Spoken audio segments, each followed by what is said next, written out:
Well, hello everybody. Good evening. Thank you for joining us for this special on-the-road edition of APUSH 5-able CRAM session. We're number 7. We are on Unit 7, Period 7. I'm really excited. My name is Mr. Lagerway. I'm joining you from, well, normally West Michigan, but today I'm on spring break. Socially distanced and responsibly, of course, from South Carolina. And so if you happen to hear a little bit of cooing in the background, that would be my amazing daughter, who is in the hotel room with us. So there you go. We're so dedicated to this. We are coming to you live and on the road. This is going to be great. If you are having trouble hearing me, that sounds like not a good idea. So let's make sure that you can hear me. And let's see. Let's make sure that this can work. So, all right. Sounds like it's working for people. Well, I had an opening question for you before we dive into the really meaty, hearty, important stuff. And that question would be, last time we asked you about what's the cuddliest animal. I'm just curious, what is your favorite animal? And that would be something you can hit down in the chat. Remember, we do have the chat going down below. We also have the Q&A session going on as well. So if you feel like telling me what your favorite animal is, that might be a good idea. Yeah, good idea to refresh in case you're wondering if it has started yet. So now let's see if it'll work for people. But yeah, I'm curious, what's your favorite animal? Some people are like channeling their inner, like, oh man, I'm going to be a lion this year. I'm going to be the top of the head of the pack or whatever, something like that. That might be a good thing to head down into. Someone said dinosaurs. Oh, fantastic. Yes, absolutely. Just because they're gone doesn't mean they don't count, right? Absolutely. We got some pandas, some cuddly stuff. Some people like dolphins. Yes, the smart dolphins. Tigers, red pandas. Oh, yeah, hope they stay okay. Got some dogs. Classic answer. Good. Cricket. Oh, yeah. Elephants. Some kittens. All right, we got some good stuff. That's always good to hear. Yeah, I'm a big fan of all of those kind of animals. I would say personally my favorite is the lion, just because my favorite color is yellow. I've always kind of been in favor of lions, and yeah, I guess that's maybe where it comes from. But anyway, let's jump into this. Couple of quick heads-up things and reminders. Remember, this might appear on our website, so make sure that if you don't want your name to be shown in the chat, as it is, feel free to change your name if you need to, and make sure to follow 5-able for all of your social media goodness in case you want updates on all this stuff. We also have a link to a 5-able APUSH resources. Follow that QR code there if you'd like to use that to just see all the previous streams, all that kind of good stuff. And then a reminder that we usually come to you on Tuesdays at 9 p.m. Today is no different. It's Tuesdays at 9 p.m. Although as we get closer, we start to have sometimes 2 streams a week like we did last week. So be sure to pay attention to that. Like on April 15, we have one that's at 8 p.m. A couple of time changes going on, so just be aware of that. Oh, some late additions, by the way, to the animal game. We got pterodactyl and jellyfish. All right, we got some creative people here. This is great. And then, of course, join us for some APUSH trivia coming up on Wednesday. You can test your Period 7 knowledge. You might need to watch the other part of Period 7 and then get onto this one and make sure that you're doing all okay. So be aware of that. And then, of course, after this, our very own Thomasina, our fantastic APUSH TA, is going to be leading a Discord conversation about Period 7. So if you need more about that, head on over to Discord. The conversation keeps going. It's always going there, but there's a little APUSH-specific session going on after this. So be ready for that if that's something that's up your alley. All right. So what are we doing tonight? Well, we're talking about some of the questions you folks have been having that Thomasina has been seeing popping up a whole lot. We're also going to be talking about Period 7B, because last time was A, so that letter comes next. That kind of makes sense. Going over some practice questions and some practice documents, trying to give you a good sense of the practice that you'll need to address the AP exam, as well as some study tips generally, and then question and answer also throughout. So you'll notice that there is a question and answer forum that is open below this. If you want to add into that, that's totally fine. If you want to upvote ones that you like, that's always a good idea. Get ahead of the curve. Otherwise, the chat is a great place to be able to ask questions too, and Thomasina can help you out there because she's awesome and has been there and done that. So great resource for all of us. All right, well, let's get started. First of all, some of the 5-able forum FAQs, just because we like alliteration here at 5-able. So someone asked, if the College Board doesn't release official multiple choice questions, how should I prepare for that section of the exam? Well, the good news is the College Board does release multiple choice questions. So you can see, of course, if you're on AP Classroom, which you should be through your teacher, right? Those personal progress checks, they have some fantastic practice multiple choice questions, so that should work just fine. There are also stimulus-based multiple choice questions on the course PDF, so that's the course and exam description PDF. Excuse me. See pages 254 and keep going. And there's also some past practice exams. Now, the College Board will tell you that those are not 100% aligned all the time to the new standards, but a stimulus-based multiple choice question from APUSH is basically a stimulus-based multiple choice question from APUSH, and if it's written by the College Board, you know it's of a higher quality, it's a good level, and it measures an appropriate amount of stuff, so I like to go there. So you have 3 links there if you want to click on those. Those will work rather nicely. Otherwise, go to your AP Classroom, search for the APUSH course and exam description, or search for APUSH Practice Exam College Board, and it'll pop up real quick. So you can use some of those to be able to practice. And then, you know, you don't necessarily have official ones, but let's say you might have ones from your textbook that are in there, awesome, or a publisher test bank, awesome, that'll work too. But either way, there are plenty of practice ones floating around, and, you know, a bad practice question is better than no practice question at all, right? In fact, I generally find that the non-College Board questions are a bit more specific than they necessarily should be, and so if you're doing well on those, you're doing even better on the APUSH ones that the College Board might give you. But also stick around, we're talking about exam tips and tricks next time, so we'll be talking more about that as well. Somebody asked, what are the different ways that I can earn the complexity point? Well, remember, complexity is kind of we sometimes call it the unicorn point amongst the readers. It needs to be a cohesive essay, a connected essay. It needs to be really well written. So first of all, first step is write a really good essay. Second step, make sure you're constantly adding nuance. So this could mean making insightful connections to other time periods. This could mean making sure it's a nuanced discussion, so it uses both and, but, like, hey, all these people were against slavery except for, or this is generally true of the West except for this part. Or I think there were multiple things that caused this instead of just one simple answer or something like that, right? So always be looking for nuance. That's a really great way to go about it. So nuance, nuance, nuance. I can't preach that enough. However, all that being said, like we mentioned last time, the complexity is the last point that you should be worried about. Literally, the last point that you should be worried about. Because that's point number 7. You don't have to get a 7 on the DBQ or a 6 on the LEQ in order to earn a 5. And many, many people don't earn this point. I mean, gosh, I think out of the 700 or so DBQs I read in a normal year, I probably give the complexity to 10, 15 essays, something like that. And I don't say that to scare you. I say that to say, like, look, this is not a point that many people are getting, so don't even worry about it. Get the low-hanging fruit. And we'll discuss this again in our subsequent streams that are all about exam tips and tricks and the FRQs and how to get those points. But if you're writing really good essays, awesome. Go for it. If you're like, oh, man, I'm just struggling to get a thesis together, man, well, that's fine too. Work on that, and then don't even worry about this because it's not necessarily necessary in order to earn a 5. So didn't want people to worry too much about that, but I also wanted to answer the question.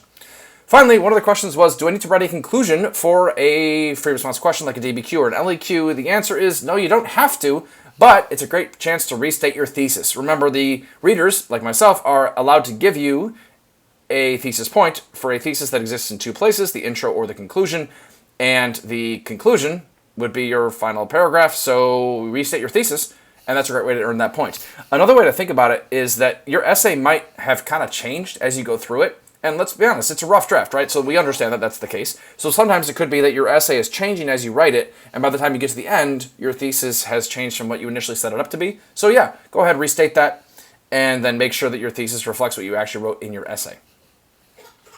All right, so we got to some of those questions. Those were excellent questions, by the way. If you have more of those, the chat or the Q&A session is a great Q&A section. Is the best. All right, so let's talk about some Unit 7B overview. Remember, last time we started in 1890 and went to 1920. This time we start in 1920 and go till 1945. So 1920 is now we're kind of going to be generous with the 1920 connection. So we're going to say after World War I approximately, right? And then we're going to go till 1945. And, I should probably clarify and go back a second here. No, you do not need to restate the thesis twice to get the point. You just need to say it once in a good place. But it could be that if you have a really good thesis right away, you get the point. But if you have a bad one, you have a second shot at getting it later. So then, when it comes to these dates, so we have after World War I all the way to the end of World War II. Boom. Whole bunch of places to talk about all kinds of stuff here. So I'm really excited. Let's talk some brief overview. So first of all, the U.S. economy is going to change a whole lot. So this is not only the Great Depression, but that's kind of the big part of it, right? The Roaring Twenties are also a big part of this. And then the economy changes like crazy during World War II. So that's one option. Then we have tech innovations, mass culture, and migration, a.k.a. lots of technology changes. That leads to changes in culture. And people move around a lot. That's kind of general. That seems like it's always the case, but we'll talk about that a little bit more specifically later. And then lastly, foreign affairs and participation in wars. That is a big, big deal during period 7. We talked about the Spanish-American War and World War I last time. This time we're talking about World War II. There you go. Good enough. So let's dive right in here. So first of all, the 1920s. Let's make sure we stay hydrated before we get there. The 1920s does involve prohibition, but it does not involve the prohibition of hashtag yes we cram 5-able swag. Especially when it has that sweet, sweet H2O that keeps you nice and hydrated. So there we go. So during the 1920s, we have all kinds of innovation and technology. This is why they call it the Roaring Twenties. Now, of course, whenever someone labels it this way, you need to be thinking, well, roaring, why and for whom, right? The Roaring Twenties are roaring for certain people, but certainly not for other people, right? So I'm thinking about farmers. For the farmers, the Great Depression begins early, and the Farmers' Depression happens in the 1920s. So yeah, not roaring for them. But there are some other people for whom it is roaring. Think about the stock market going really well. A lot of cities are doing really well. Hey, there you go. So let me give you a couple examples of this. First of all, we have like the moving assembly line, right? Henry Ford. Now, the assembly line itself predates the 1920s, but the moving assembly line, that's going to be more of the 20s, along with things like the Model T, right? So you can have any color you want as long as it's black, and this makes it the car affordable for the first time. So the 1920s is going to see the increasing suburbanization of America thanks to the car, partly. It's going to see increasing freedom for women because of the car, partly. It's going to see more and more people driving around thanks to the car. That one seems obvious, but you get the idea, right? It's also going to see, unfortunately, an increase in teenage pregnancy rates, other things like that, because the car leads to increased freedom, and with increased freedom sometimes leads to irresponsibility sometimes. Yeah, and then we're also going to see things like radios, vacuum cleaners, refrigerators. All that kind of stuff is going to change the home. The radio is going to influence American culture, right? So it's going to unite people together because they're all listening to common shows together. Vacuums are going to change women's housework and mean that women don't have to spend that much time on housework anymore. Oh, wait, that was the promise, and it turns out that's not true. Yeah. So the vacuums and refrigerators that are allegedly, and some other things as well, washing machines, etc., are going to allegedly come around and say, hey, man, women don't have to spend as much time doing housework. But it turns out it just shifts their housework to doing other things. So there you go. And then there's also going to be new kinds of technology in terms of social technology. I don't know if that's really a phrase, but the idea of celebrity becomes a really big thing in the 1920s. So we're going to see people like Charles Lindbergh and Babe Ruth, right? Charles Lindbergh, the first man to fly solo across the Atlantic Ocean, as John Green puts it, but he does use a plane, so it's a little less impressive. But he becomes a celebrity overnight, and therefore he's going to be listened to for politics in the 1930s, and that's going to be really problematic. Yeah, turns out that's not true. He doesn't know what he's talking about. But he's a celebrity and people listen to him. And then we have Babe Ruth, who, before he decided to invent a whole bunch of snack-based candy bars, he was a famous baseball player, so baseball leisure becomes a big deal during this time. So Babe Ruth is one of the most famous ones. Rudolph Valentino, we got some other ones as well. And then, like we said, Prohibition. Prohibition is going to be kind of the PS culmination of the progressive era that we talked about last time, right? So the progressive era, a lot of upper-middle-class white women, a lot of at least those are the main urban people, I guess you would say. And this is kind of like the Second Great Awakening anti-Mormon reform movements part 2, where they say, hey, let's control Americans by helping their morality get a little bit better. And so let's take it up this way and have people drink less. So that the WCTU, the Women's Christian Temperance Union, hey, that finally achieves its goal of prohibiting alcohol, the sale or transport of alcohol. Now, there are all kinds of loopholes, and as you probably saw in class already, this leads to all sorts of problems with like organized crime, and it leads to more people drinking, and plenty of people are drinking even though they're not supposed to, and speakeasies and Al Capone and stuff like that. But the big deal here is that this is the 18th Amendment says you can't drink, and this later gets repealed with the 21st Amendment. You can drink in the United States when you're 21. That's kind of an easy way to remember it. So you got options. But yeah, Prohibition doesn't work out so well. But that's kind of indicative of the 1920s. That's one of the reasons why it's roaring, because liquor is flowing. Then, let's talk about some more cultural and political controversies. As you can see here with this cartoon, one of them is going to involve immigration. Wait, when is there not controversy over immigration in the United States? Even though we're a nation of immigrants, there's always been that kind of thing. So, what does this lead to? Well, first of all, we have the first Red Scare. Remember, the first Red Scare is going to be the one that occurs in 1919. Again, I told you we're playing kind of fast and loose with the dates there. The 1920s, we're going to say, start in like 1919. There's going to be the Chicago race riots during this time. There's going to be demobilization where troops are coming home, and yet African Americans of the Great Migration have moved upwards. And so there's all this kind of conflict, but there's also a fear of communism. Remember, the Bolshevik Revolution, say that carefully, the Bolshevik Revolution happened in 1917, in Russia, and Russia becomes the world's first communist country. And this freaks people out. They've been scared of communists, socialists, anarchists, whatever, that they kind of all lump together for a very long time. But now it seems like it's a real threat. And so in 1919, there was the first Red Scare, there's the Palmer raids, right? And so there's some bombings that go on, and A. Mitchell Palmer, the Attorney General, rounds up a bunch of suspected radicals and deports them, and a lot of this involves a whole bunch of suppression of civil liberties, right? Not good. But as always, there's always a little bit of nativism in the United States, but that flares up big time. Because not only is there this fear about communism coming in through immigration, but there's also new immigrants. So these new immigrants, much like we've studied a little bit before during the Gilded Age, they're going to be less from Northern and East and Western Europe and more Southern and Eastern. So think more Italians, Greeks, Poles, Jewish people from Russia, etc. And so this is, again, like we talked about last time during Period 7, there's a lot of racism going on. And a lot of these newer immigrants weren't considered the right kind of white, because, of course, white kind of changes definition depending on what we want it to be over time. And so these people were considered not to be the right kind of white. And so, yeah, new laws are necessary. And so Dan has already talked about this in the chat because he's ahead of schedule as usual. The Emergency Quota Act, absolutely. The National Origins Act, right? These are the ones that put quotas on immigration for the first time. And as you can see here in this cartoon, Uncle Sam is putting a 3% gate there, right? By the way, this was how sneaky it was. First of all, there was the Emergency Quota Act that talks about the 3% of the European population that was in the United States, and I want to say 1910.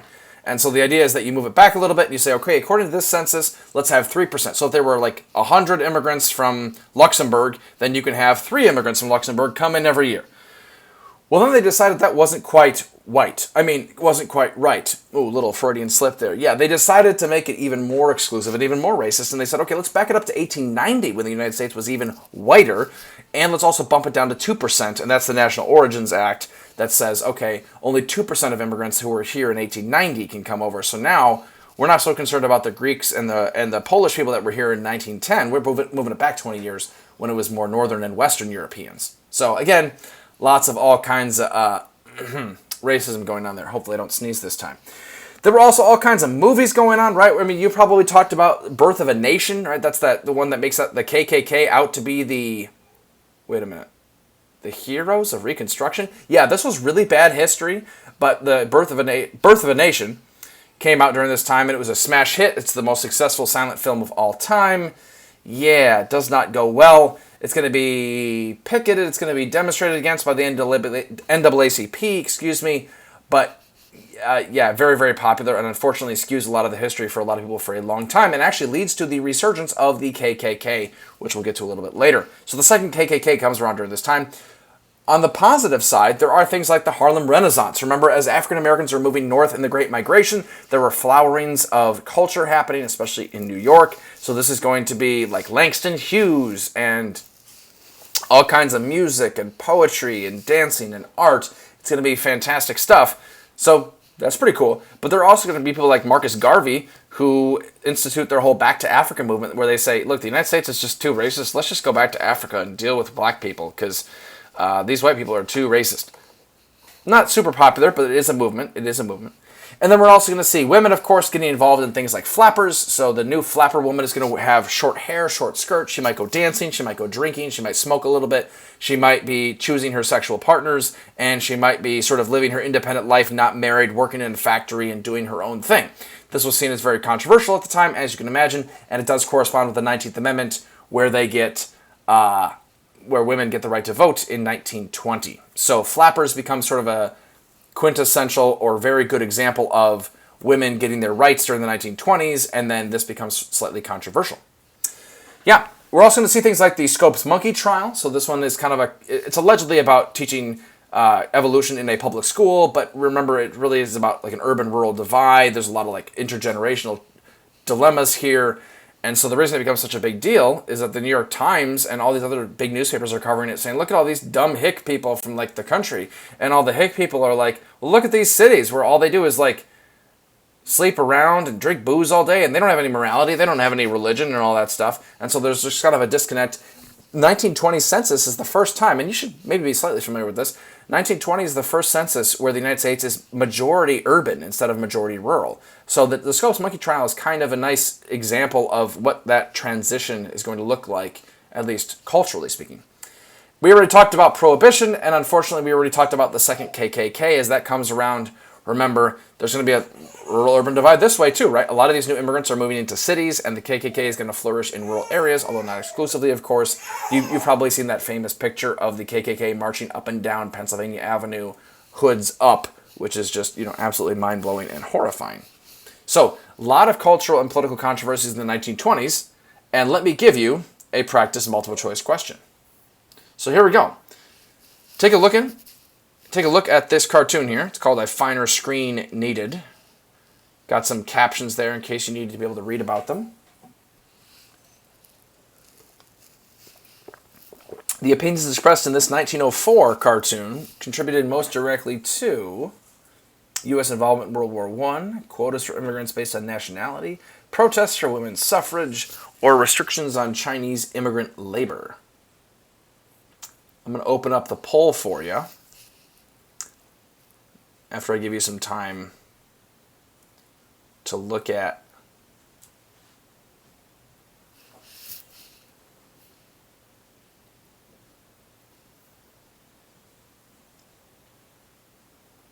all right, what do we got here?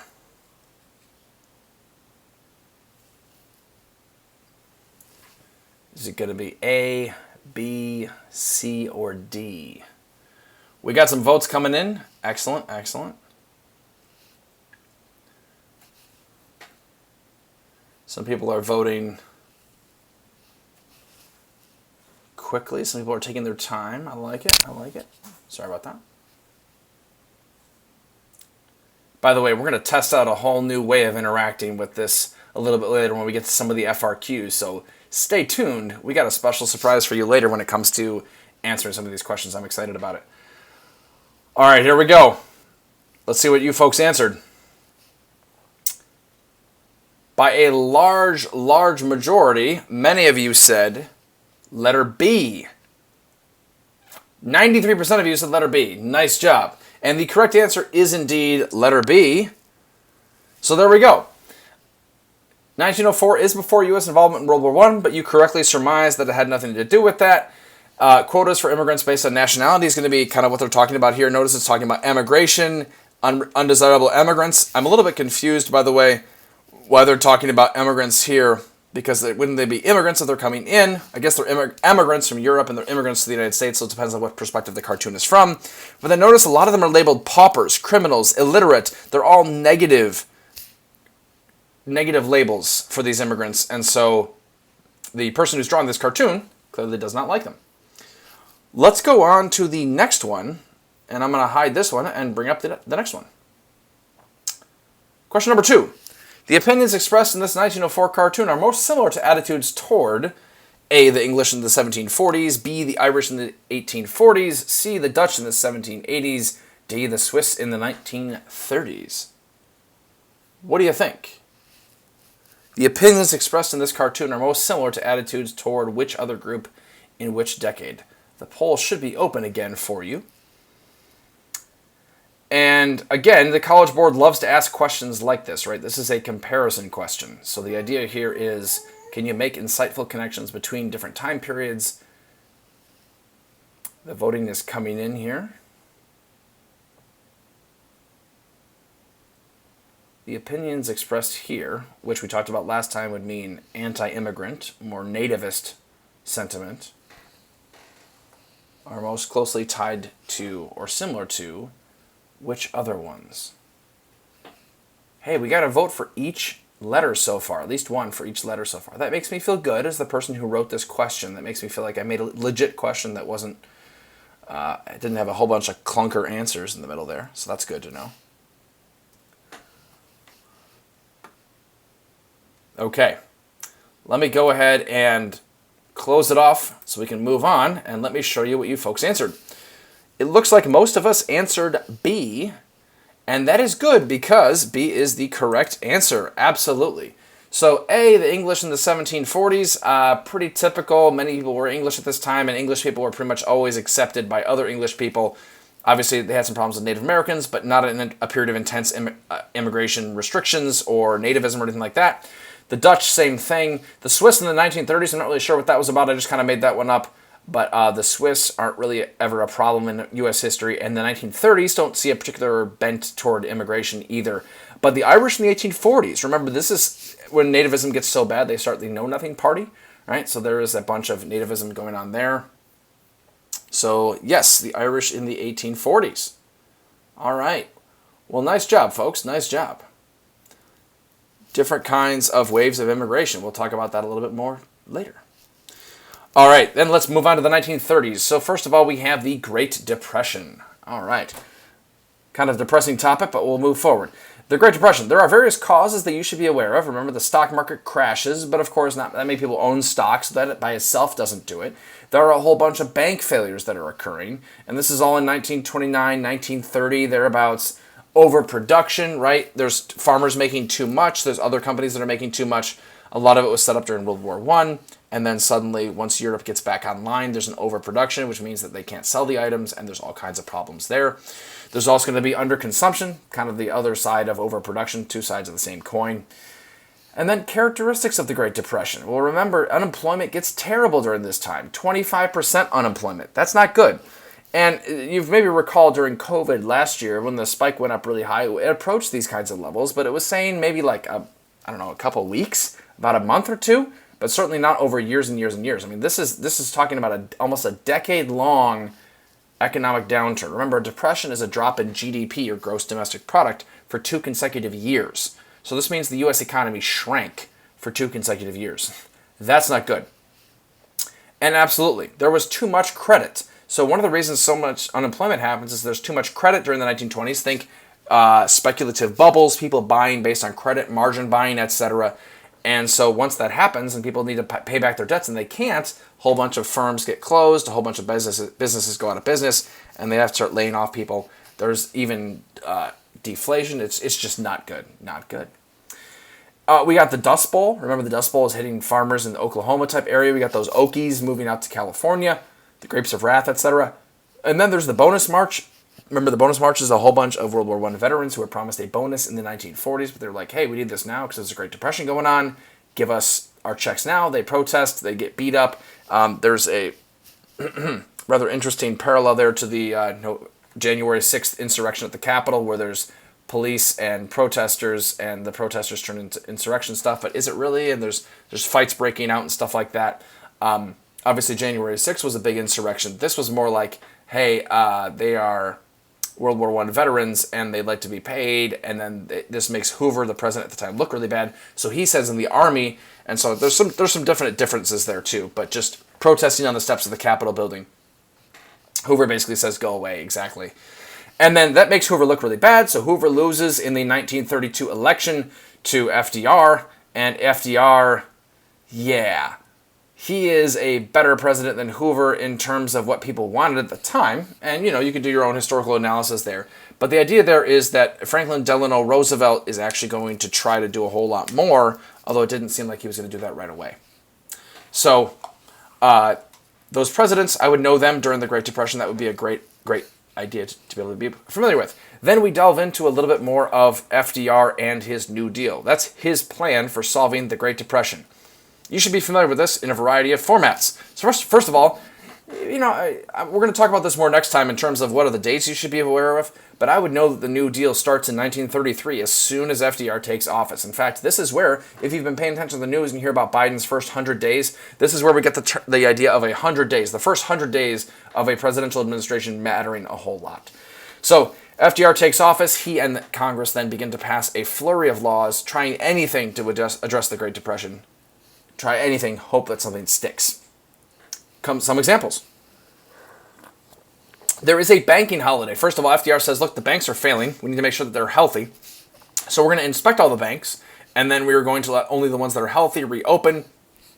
And that actually works, and people start putting their money back into banks, which is great. And then, yes, Sandra giving us a little bit of a sneak peek for period 8. Nice job. Very much compared to LBJ's Great Society, especially if you're there in your class right now. Cough, cough. FDR also begins talking to the American people through these things called fireside chats. He's usually utilizing the new radio medium, and this way he's talking to them directly. He's using the radio to say, look, I got this, I am concerned, I feel your pain, I have a plan. So even if, remember, the president doesn't actually do a whole lot, if people can feel like he cares, if people can feel like they know what they're talking about, then that's kind of half the battle, right?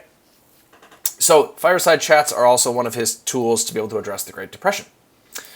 Then we have the 3 R's that describe the many, many, many different alphabet soup programs that he's going to create. Alphabet soup, so-called, because they all have acronyms. So the CCC, the AAA, the TVA, the PWA, the WPA, all those different kinds. It's a good idea to be able to sort of combine those into some categories. There's the first and the second New Deal, right? The first New Deal, a lot of it gets struck down by the Supreme Court. We'll talk about that in a little bit. Otherwise, relief, recovery, and reform are the 3 that you should be familiar with. Relief, as in stop people from starving, help them out right now. Recovery, get them back to work, restart the economy. And then reform, make sure that the economy is stable and it doesn't happen again. So let's talk about those alphabet soup programs. I just gave you a whole bunch of acronyms. Again, this is like many things in APUSH. You don't have to memorize all of these acronyms. That would just be way, way, way too much. Be able to recognize a couple of them and be able to pull a few of them out of your quiver so that way you can use them as ammunition on your free response questions. So the FDIC, the Federal Deposit Insurance Corporation, that's still around to this day. You may hear that at the end of banking ads, right? Remember FDIC, Equal Housing Lender. The idea there is that if your money is in the bank and the bank goes bankrupt, the federal government has your back and you still get all your money back, which is a big deal. It prevents runs on the bank, so banks don't collapse nearly as much. Whole bunch of other ones, but you have options. So just trying to give you some ideas as to what you could use, and then feel free to connect those to the different 3 R's. A little bit more about the New Deal. There are some critics. Remember, not everyone likes this, and he gets criticized from both the left and the right. So on the left, there's going to be people like Huey Long, pictured here, that are going to talk about how he wants his relief program to be this big. No, that's not actually what he's doing, but he's just gesticulating wildly. And he talks about share the wealth. Imagine sort of like the Bernie Sanders of the 1930s. That's kind of who Huey Long is. And so he's talking about let's have increased taxation and increased help for people. There's going to be people like Charles Collin, who's going to be a critic of FDR on the right, and he's going to be really anti-Semitic, and he gets shut down eventually because he kind of crosses the line and gets a little bit too lovey-dovey into a Hitler kind of way. But also the Supreme Court. The Supreme Court is fairly conservative at the time. The Supreme Court says, you can't be doing all this stuff, FDR. Some of this is just not constitutional. Remember, the default back during the Founders era was that the federal government may not do it unless it says that it can. Or at least that was Thomas Jefferson's view. That's called strict constructionism, right? Hamilton's view was a little bit more necessary and proper clause, and thus the elastic clause. You can massage the Constitution and make it say what you need to, and you need to be able to do whatever is necessary and proper. So if the federal government's in charge of trade, you got to make sure trade happens. Well, FDR disagrees with the Supreme Court. He attempts to maybe pack the court, but that becomes really, really unpopular and ultimately unnecessary because there's the so-called switch in time that saved 9. Right? FDR was going to appoint new justices for every old justice, but there were 9 justices at the time, and one of them started switching his votes so that the 5-4 against FDR started to become 5-4 for FDR, and they started to approve many of his programs, and thus it became the switch in time that saved 9. All right, there we go. That's kind of an interesting phrase, and there you go. But definitely during this time, there is a huge growth in government, right? So the government's going to get way more involved in people's lives. It's going to be way more responsible for helping people avoid starvation and bankruptcy, sure, but also making sure that people are employed a whole bunch more.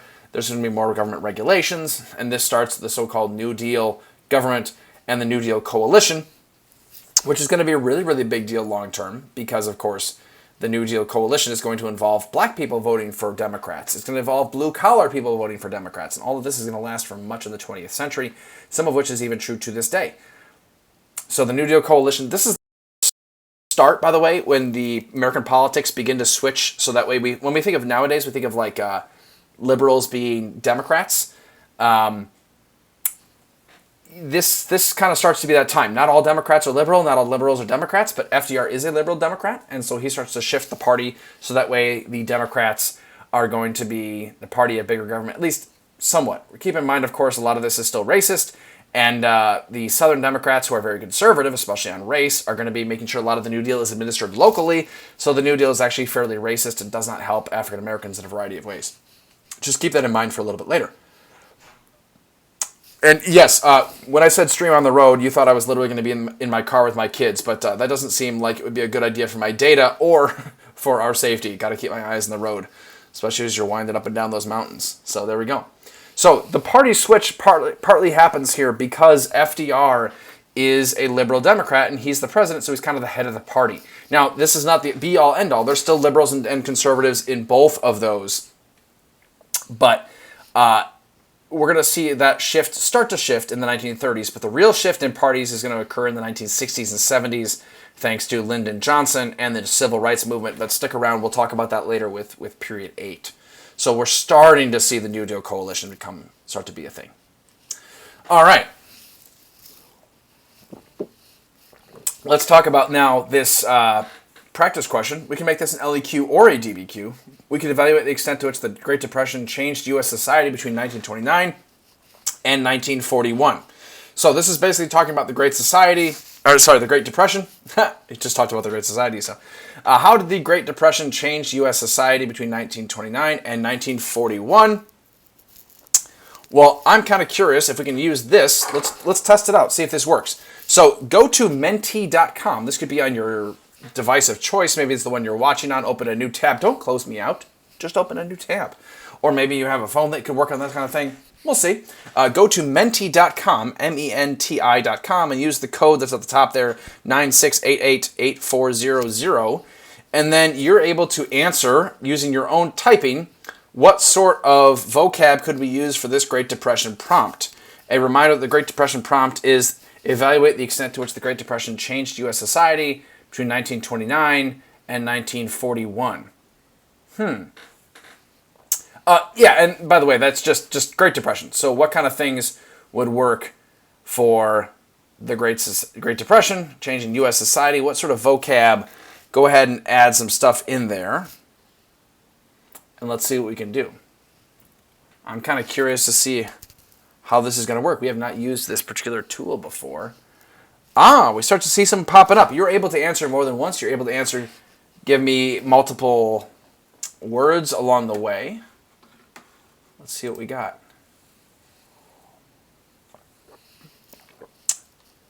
Looks like a lot of, by the way, the more those things pop up, the more that they become a little bit larger. That's how a word cloud works. I'm going to quickly hide the results just so that way people can continue to answer without having to feel like they have to use the exact wording that other people used. Take a little iced tea refreshment break while we're waiting here. So we have some options, and it looks like we got some more results coming in. 10 people have answered so far. Keep them coming in. Remember to have that posture check, right? Make sure we're sitting up straight. Gotta stay hydrated and gotta stay with good posture throughout the stream. All right, just for sake of time, I'm going to show the results and see what we can do. Oh my goodness, look at this. It keeps changing. This is so fun. So it looks like many of us are using unemployment as a vocab. That would be very important, yes. Dust Bowl, New Deal, poverty, overproduction, economy, fireside chats, bank failures I'm seeing showing up in multiple ways, bonus march, micromanaging, all kinds of stuff. Yes. The stock market, World War II, the 3 R's, giving us some alphabet soup programs. All right. Yeah. So notice a lot of us are kind of honing in on some of these really big vocab stuff. Nice job. I am going to close voting on this particular one for now. But I'm going to show you another one in just a second. So nice job. Thanks for participating. Oh, and of course, FDR. That's a big one. That's a big one indeed. So all kinds of stuff we can mention. Let's see what I ended up doing. Just to kind of give you a preview. I talked about some potential contextualization and thesis. Remember, if we're talking about the Great Depression, contextualization makes sense to talk about maybe the 1920s, although it's open-ended. You're welcome to do whatever you'd like to. So here's how I did it, and this is nothing super fancy or nothing super special. It's just the way that I thought about it. I thought I'd talk about the 1920s and then remember connect it back to the prompt. So I said the economy during the 20s was expanding rapidly with new consumer items like the Model T, radios, made-to-wear clothing, leading more and more Americans into a time of heady consumption.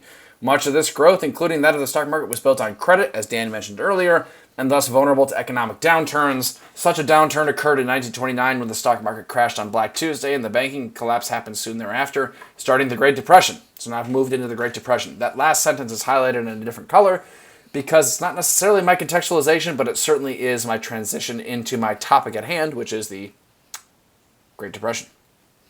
And then my thesis itself. Complexity here. Although the Great Depression did not solve underlying problems of the racial discrimination, that's my continuity or my complexity, or at least try to get complexity, it did change the U.S. because of increased protection for industrial and agricultural workers and through a large increase in the size of the federal government. Many of you mentioned that second one already. Awesome. The only reason I even had the first one is because maybe I saw a document that talked about unions or something like that. Maybe we're talking about the Wagner Act or something. Could certainly work. Could certainly work. So, for sake of time, I'm going to just show you a couple of sources that maybe, Thomasina, if you would like to, and these other people would like to as well, you can certainly go through some of these sources and talk about the New Deal in Review editorial and the New Republic. Remember to practice those hipping skills, right? And then tie it back to the prompt. Here's a way that I did that. We'll go to that a little bit later. Social Security poster. That's one way to go about it. And then here's another way to tie it back. Remember, as I'm showing you right here, here's my topic sentence. Here is a way that I am using it and hipping it, and then I have some outside evidence afterwards. Remember, you don't need to cite it using a whole bunch of words like document 2 says or whatever. Just say 2 and move on. Then you should be all set. Then let's talk a little bit more about foreign policy and get into World War II. Awesome. First of all, this gentleman in the upper right-hand corner, that's Warren G. Harding. He's a president during the 1920s, dies in office. Calvin Coolidge takes over for him. And remember, during the 1920s, we're going back a little bit in time here, the United States is largely isolationist, or at least unilateralist. So he talks about a return to normalcy. Like, look, we got involved in World War I. That was really crazy, but let's just go back to the way things used to be. 1920s, let's make it normal.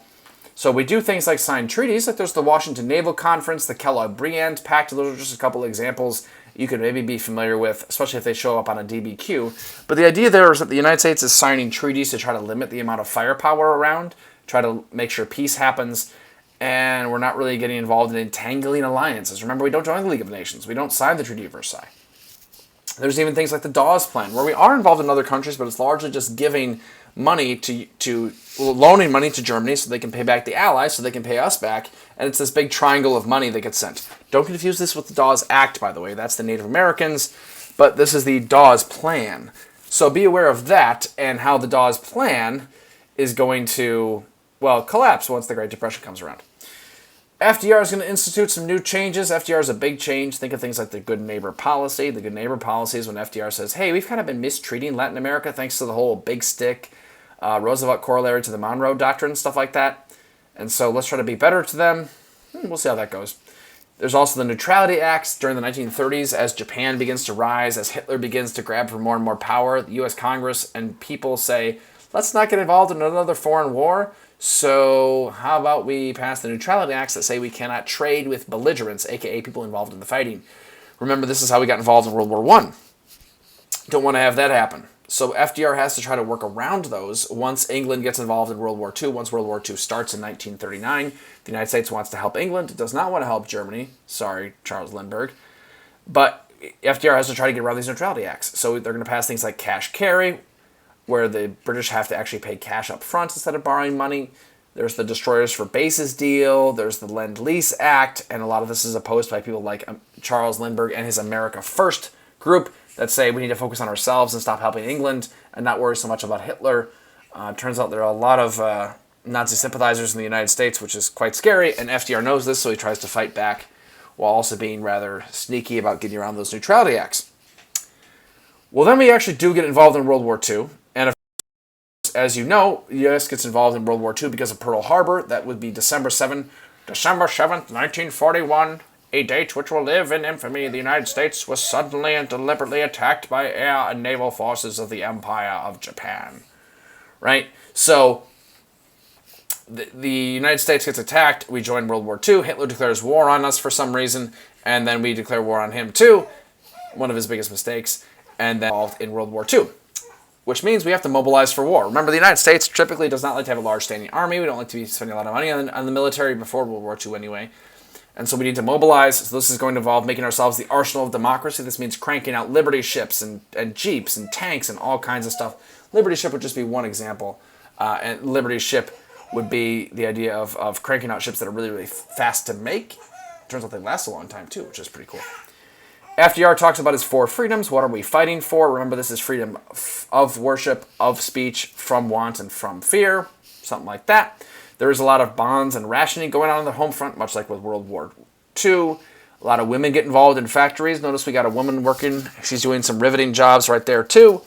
A lot of these are African Americans, too, thanks to Executive Order 8802, which says that we should have equal employment based on race in defense industries. It's not very well enforced, but at least it's a step in the right direction. There is the Double V campaign and the Tuskegee Airmen. So the Double V campaign is African Americans fighting against fascism abroad and fighting against racism at home. Executive Order 8802, we already mentioned. Executive Order 9066 is going to involve the Japanese internment, which is not good. We'll get to that in a second. There are some bad parts, right? Like the Zoot Suit riots, where young Mexican men are seen as wearing these flashy lapels, and that's seen as being too much fabric that should be rationed during the war, but it's also has this racial tinge to it, so that's not good. There are the Navajo Code Talkers, where Native Americans are going to be helpful for the U.S. war effort. And then, of course, the infamous example of Executive Order 9066 and Japanese internment, where about 110,000 Japanese on the West Coast are sent to internment camps. They're concentration camps where they're concentrated, not in the sense that like they're being killed like in Germany, but they are kept there for the duration of the war. Some of them are stripped of their citizenship, and they're suspected of being enemies only because of, well, as we'll find out in the 1980s when the U.S. formally apologizes for this, for war hysteria, a failure of leadership, and racial prejudice. So put those 3 together and you got the recipe for a bad time. Not good. And then, of course, also be aware of the West Coast. In the sense that, well, someone famously says that it's almost like they picked up the United States by the East Coast and everything slid over to the West Coast. So California begins to grow a whole lot. Seattle becomes a big hub for producing planes and ships and all that kind of stuff. So be aware that the United States is very, very, yeah. Everyone's like, hey, the baby doesn't like the war either. Yeah, very, very true. Very true. So the West Coast begins making all kinds of goods for the war, especially in California and Seattle, stuff like that. Let's talk about the military. We talked about Pearl Harbor already. That's why the United States gets involved. D-Day is a really big turning point. And much like many people were already saying in the chat with APUSH, you don't necessarily have to know about a ton of the stuff in the war. This is not AP military history, as much as some of us might wish that it was. But it is more about the home front and then the causes and effects of the before and after. So D-Day would be a big change. The United States wins the war partly because of its allies, partly because of its production. Oh my goodness. Stalingrad is a really big deal, partly because the Soviets are going to be just killing massive amounts of Germans while losing massive amounts of people themselves. Midway is a big deal, thanks to air power, intelligence, oil, those kind of keys to victory there. There's a picture from Midway. The United States is able to outproduce the Japanese. We destroy 4 of their aircraft carriers. They destroy 1 of ours, but they have 1 more in production. We have 9 more in production. So just we're able to outproduce them. We can afford losses that they just absolutely can't. So the United States begins island hopping their way closer and closer to Japan. And every island we take enables the United States to then bomb the next island and use it as a potential like air base or an airstrip to be able to get to the next island. And eventually the United States is able to bomb the Japanese islands themselves. And 2 of those famous ones would be Okinawa and Iwo Jima. And these just become increasingly costly along the way, right? The death toll gets higher and higher on both sides. So this is going to lead to the United States firebombing Tokyo, bombing a lot of Japanese cities, killing millions of Japanese civilians, but also doing so in a way that they think might end the war a little bit faster. So there's a lot of controversy about that, as you can tell. And then the culmination of all of those controversies is the dropping of atomic bombs on Hiroshima and Nagasaki. And Hiroshima and Nagasaki are the culmination of the so-called Manhattan Project, right? The secret U.S. plan to develop the nuclear bomb, along with Canada and Great Britain. So World War II changes the United States on the home front, and also scientifically it's going to lead to a whole bunch of new advances. Really good example of that, the Manhattan Project. So then, post-World War II diplomacy. Let's talk about this and how the United States changes because of this. Well, remember, there are the Yalta and Potsdam conferences where the big 3 are going to meet, and they're going to try to divide up the United States, Great Britain, and the Soviet Union are going to meet and try to divide up Germany, divide up Germany, divide up Europe after World War II, and make sure that Germany stays put and doesn't cause yet another world war. They've done that twice now. And also sets up the Cold War in a variety of ways that you're probably familiar with. So as these big three talk, notice that one of them is not like the other. The USSR is a communist country, so they see the other two as a threat. So there's all kinds of tensions there. We'll get to that in period 8. They set up things like the United Nations where they kind of work together, but remember the United States is heavily involved in these, and this is a major, major change, right? The United States used to not be involved in this, no entangling alliances kind of stuff. So the United Nations is a big deal. Other things like the World Bank, the International Monetary Fund, all of this is trying to set up an international, what's called the Bretton Woods system, for the United States to sort of be in charge of this, but also to promote this international stability. The United States realizes that, you know what, if we're going to get involved in the world, we got to do so, go all in, and make sure that the world wars don't happen again, because we didn't really get involved after World War I. Remember, we didn't join the League of Nations, we didn't join the Treaty of Versailles, so thus some problems. And the United States feels like it can throw its weight around because, of course, we are the only ones with nuclear weapons. We have what's called a nuclear monopoly. So if you think you can throw your weight around, you're going to make some enemies, and that's going to lead to some Cold War tensions, especially when the Soviet Union develops their atomic bomb only 4 years after the end of World War II, thanks partly to spies in the Manhattan Project. Whew, there we go. So, World War II changes the United States. More women in factories. African Americans fighting for rights even more.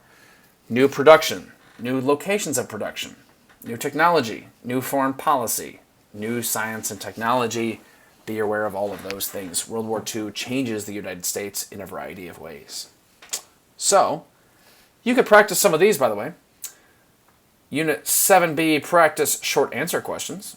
Briefly explain one way United States foreign policy changed between 1918 and 1940. Briefly explain one specific way World War II changed the U.S. home front, or World War II changed U.S. foreign policy. Let me give you an example. And this is using the ACE acronym that some people use from my friend Johnny Burkowski. I'm a big fan of this. Make sure that you get those points there. So U.S. foreign policy became more isolationist and individualist after World War I, ended in 1918. The U.S. refused to join the League of Nations, set up after World War II as a peacekeeping international organization of countries. The U.S. preferred to sign their own treaties and to keep to themselves, ending partnerships that were temporary during its involvement in World War I, and then I gave the years. So notice what I did there, right? I said it became more isolationist and individualist, and then I dropped the vocab to be able to cite something specific, a specific example of being more isolationist, and that would be refusing to join the League of Nations. And then I defined what that was, and then I tied it back to the question. So the acronym ACE, if you find it useful, it's answer, cite, explain. And the idea there is answer the question, cite a specific example of vocab that you then define, of course, and then tie it back to the prompt. Tell me how you're answering this question. So how do you know this is changing U.S. foreign policy? Well, it's ending partnerships that are temporary. So there you go. That's one way to look at it. Well, now let me ask you a question. Tell me a way in which World War II changed the U.S. home front or U.S. foreign policy to do this again. Let me go to the next one. What kinds of vocab could we use for parts B and C? Remember, parts B and C of this question are, how does World War II change the U.S. home front or U.S. foreign policy? We got options. And also, yeah, our APUSH TA is so on top of it, she put answers that explain in the chat faster than you could even ask what ACE stood for. So, dang, nice job. She's as fast as a bot, but way more friendly. So what kind of vocab could we use for parts B and C? How does World War II change the U.S. home front? How does World War II change U.S. foreign policy? We have some options here. I'm going to sit back, relax, and wait for us. Thomasina, thank you for putting the website and the code in the chat one more time. Appreciate that. It'll show up here. I'm going to wait so that way we could make our own decisions there. How does World War II change the U.S. home front as well as U.S. foreign policy? We got some answers rolling in. This is kind of a review of the stuff we were just talking about, right? All sorts of answers. Results are rolling in. Feel free to answer more than once. That is totally acceptable. Oh. Got more answers rolling in. This is good. This is good. We are almost out of time, so I want to make sure I'm cognizant of the time. We got about 5.5 minutes left or so until we reach 10 o'clock. Don't want to keep you up too long. Plus, you got that awesome Discord conversation to happen after this. Thanks for asking. My vacation is going well. My daughter has been a champ in the car. She's been sleeping a whole lot and then playing around and has been a happy camper. Recent cries accepted, of course, because I'm, yelling into a microphone about history while she's trying to sleep. I would cry too, right? I mean, you get that. So, how did World War II change the U.S. home front? How did World War II change the U.S. foreign policy? We got some options. Let me show you what we have as the results are coming in. Boom. Alrighty. People are talking about Rosie the Riveter. This is excellent. All right. Yes, we can do it. Yes. And you can do it too. Rosie the Riveter, United Nations. Should I just lost it, but someone said, Great Depression, go bye-bye. U.S. becomes the police of the world. The Navajo Code Talkers, increased in involvement. Yeah, communism versus capitalism. The World Bank, United Nations, military-industrial complex, all that kind of stuff. The Big Three, the Double V campaign, internment, civil rights, increased jobs. Yes, we got some awesome stuff going on here. Plus, of course, this all sets up the Cold War. So absolutely. Absolutely. Depression, go bye-bye. That works real well. Good, good. You folks have some excellent options there. Thank you for participating. I'm going to close that voting there as we get 35 of us replying. All right. Let's go back and wrap this thing up. It feels like you guys have some, and gals have some excellent answers. So you folks are doing a good job. There's some other ones to go over if you'd like to. Let me check on the question and answer stuff as we wrap up here. Somebody was saying, let's see, some of this we already talked about a little bit, but yeah, someone asked this great question. Are the multiple choice on the test in less details than the ones we usually do in class? It appears my daughter has the exact same question. Yes, I would say so. The multiple choice questions are only from the concept outline, and so they usually don't get nearly as specific. And so the idea is there is to be able to notice bigger trends. If you know the specifics, oh, that's great, because that way you can talk about the broad overarching strokes. So works out real well. Works out real well. Do we have a recommended study plan for the next month? Well, start early and quiz yourself and do what you can, with whatever time you have. Obviously, you still have a life. Maybe you're still taking classes. Maybe you have other APs to study for.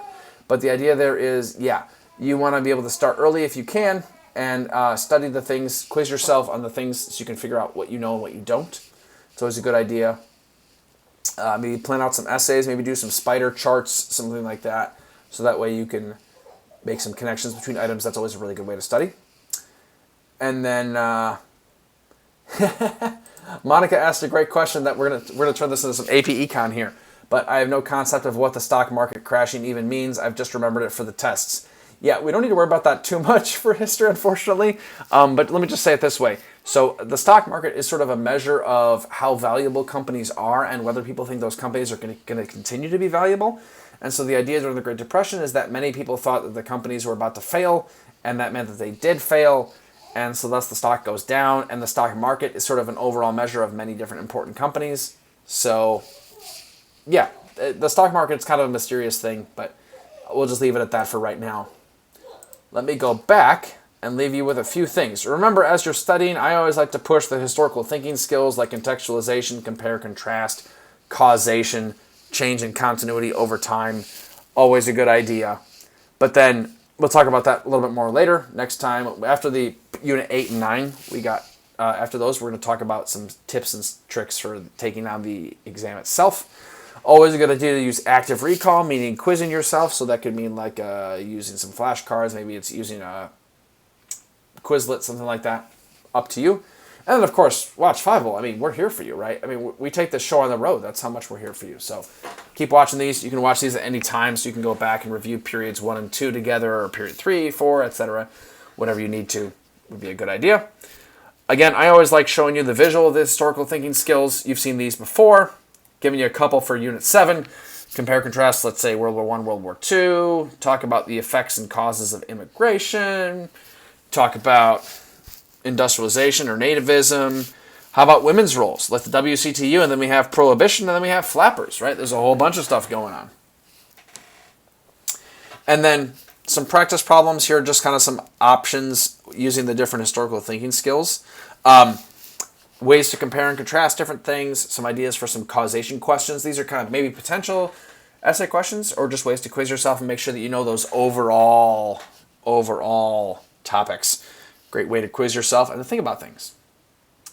All right, well, as a reminder, as we're wrapping up these last minute questions, we have some trivia coming up tomorrow night. We have the Discord going on in just a little bit. So head on over there because the conversation is continuing there. We got some practice questions you could potentially talk about a little bit more if you needed to. Otherwise, we are all wrapping up for this evening. Thanks so much for joining us. Hopefully you found this to be an interesting Period 7 review. I thought it was quite fun. And let me go forward and just show you this. This is actually a World War II poster, right? Like, you got what it takes, folks. So take care of what you got. We got it. And we'll see you next week. We're talking about Unit 8, and we're getting to Unit 9 pretty soon thereafter. So, hope you folks are having a great day. If you're in the middle of spring break, hope it's great. If you're not, hope you had a great spring break, and stay safe.